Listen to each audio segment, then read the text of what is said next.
Nasib baik ada formula. Kalau tak ada formula, harga RON 95, dia dah RM3 lebih lah. Dia perlu hutang tu. Subsidi ni akan menyebabkan rakyat kita malas. Kalau subsidi dihapuskan, harga minyak naik, jangan cari saya. Pada muka korang. Kalau harga minyak naik, semua kena lah. Sekarang ni harga minyak RON 97, RM4. Nasib baik ada formula. Kalau tak ada formula, harga RON 95, dia dah RM3 lebih lah. Cuma ini pilihan raya nak dekat, dia akan bertahan. Cuma sekarang pun dalam kerajaan, mereka pun sekarang sedang bincang macam mana nak potong subsidi. Subsidi makanan, subsidi minyak, subsidi gas, semua subsidi elektrik, semua tengah fikir macam mana nak potong. Sebab kita ada pimpinan yang kerja dia makan gaji, clock in, clock out. Dia tidak ada pandangan yang panjang untuk memikirkan how to do it out of the box. Terima kasih UMNO ada seorang jawab kat sana.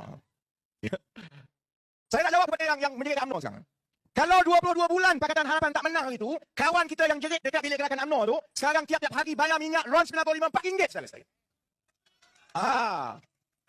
Saya dulu dalam parlimen, saya seorang je yang duk menjerit pasal subsidi minyak, pasal subsidi makanan, pasal subsidi untuk orang miskin. Bila Najib dulu ni, kerajaan UMNO Barisan Nasional, UMNO kata, buat apa nak sentuh Najib nanti? Kan dia tak jadi merpati. Orang UMNO kata, Allah Najib duk katik nama Najib. Yang Najib tinggalkan ni lah, yang jadi tugas besar kita nak selesaikan. Najib jadi Perdana Menteri tahun 2009 dulu. Perkara pertama dia nak buat, dia nak hapuskan subsidi. 5-6 tahun dia jadi Perdana Menteri, satu demi satu. Dia nak hapuskan subsidi. Saya ingat masa itu dalam parlimen saya kata, ni tak aci ni. Kamu bagi berbilion-bilion kepada tokoh-tokoh besar. Cuma bila kamu bagi kepada tokoh besar, kamu tak panggil subsidi. Kamu panggil insentif. Insentif pelaburan, insentif itu, insentif infrastruktur, insentif. Kalau dah tak ada nama insentif, nak bagi, dia bagi insentif apa? Insentif penyelidikan, insentif R&D, 300, 400, 500 juta setahun. Kalau kepada yang kaya, kamu kata insentif. Tapi kalau kepada orang miskin, orang biasa ni, UMNO Barisan Nasional dahulu, dia sebut subsidi ni seolah-olah benda hina. Dia kata subsidi ni akan menyebabkan rakyat kita malas. Subsidi ni sebenarnya tidak adil kepada rakyat. Tak ada perhutang tu. Daripada bagi ke 45 orang token, bagi kepada 30 juta rakyat Malaysia. Kalau UMNO tak mengaku, daripada tahun 2009-2010, tiap-tiap tahun masa pembentangan bajet zaman Najib dulu, dia akan tiap tahun ada satu subsidi potong. Potong. Saya ingat tahun 2014, subsidi gandum pun dia potong. Masa itu Najib kata, subsidi ini perlu dipotong kerana kerajaan perlu menunjukkan kepada pelabur-pelabur asing kita tidak membazirkan wang. Bila kita potong subsidi, kita alihkan perbelanjaan subsidi ini kepada perbelanjaan pembangunan negara akan lebih maju, pelabur akan masuk. Dia kata. Nasib baik kita menang tahun 2018. Bila Pakatan Harapan menang 2018 dan salah satu kempen utama kita ialah harga minyak perlu distabilkan. Kita negara pengeluar minyak mentah. Dan minyak mentah kita ni antara yang paling baik kualitinya dalam dunia. Kalau harga minyak mentah di dunia $100 satu tong, bila kita jual harga minyak mentah kita, harga dia $110. Sebab mutu minyak mentah kita lebih baik.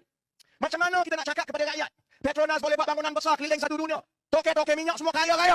Tapi kita nak bagi 30 sen kepada rakyat untuk 1 liter minyak, kita berkira. Sebab tu saya kata, subsidi mesti menjadi satu mekanisme paling baik untuk kita elakkan daripada wang minyak ini masuk poket menteri dan kerajaan. Saya lebih rela subsidi ini diagih-agihkan kepada rakyat. Sementara kita perbaiki keadaan di Putrajaya. Bila kita menang 2018, barulah orang UMNO tengok. Celaka memang betul rakyat nak subsidi. Kita kalah sebab kita potong subsidi. Kita kalah sebab harga barang naik. Bila subsidi tak ada, subsidi bawang tak ada, gula tak ada, gandum tak ada, subsidi minyak kita potong. Harga minyak naik tiap-tiap minggu orang beratur. Tiap minggu orang beratur naik isi minyak dulu. Barulah UMNO sedar senyap-senyap. Sebenarnya subsidi ini tak boleh dipotong. Rakyat marah. Saya nak tanya sekali-sekali. Selepas 2018, pernah tak kita dengar ada seorang menteri UMNO ke, Bersatu ke, PAS ke, yang berani nak potong subsidi? Tak ada lah.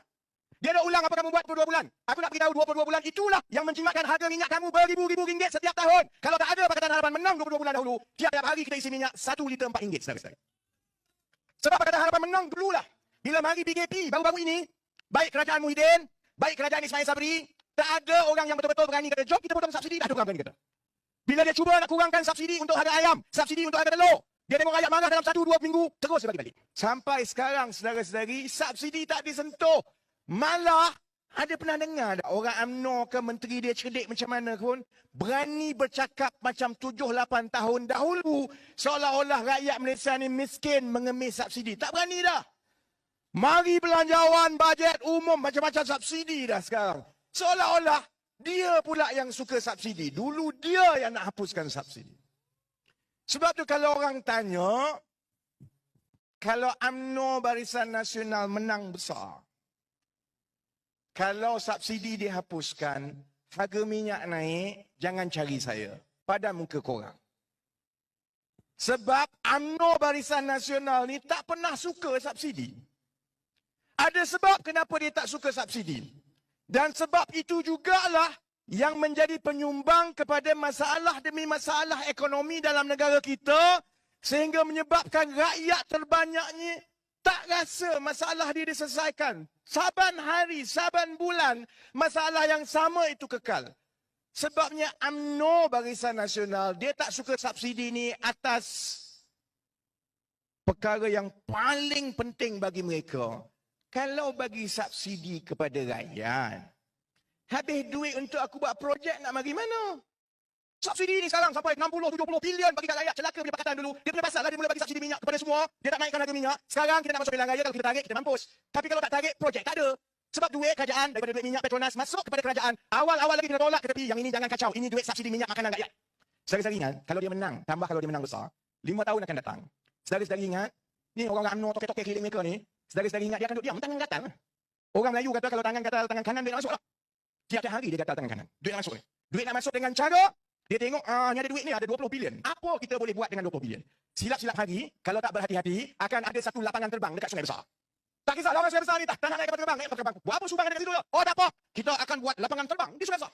Sebab bila buat lapangan terbang, satu lapangan terbang harga 2 bilion, 2 bilion itu datang kedepukan, 2 bilion itulah kalau dia markup harga dia yang sepatut 1 bilion, 2 bilion masuk poket, 10% kau punya, 20% kau punya, 30% kau punya. Saudara-saudari, itu masalah utama negara kita yang sejak berdekad-dekad dahulu sehingga sampai sekarang kerajaan yang ada ini bukan saja tak berani menyelesaikan masalah, dia tak berani bercakap pun pasal masalah rakyat.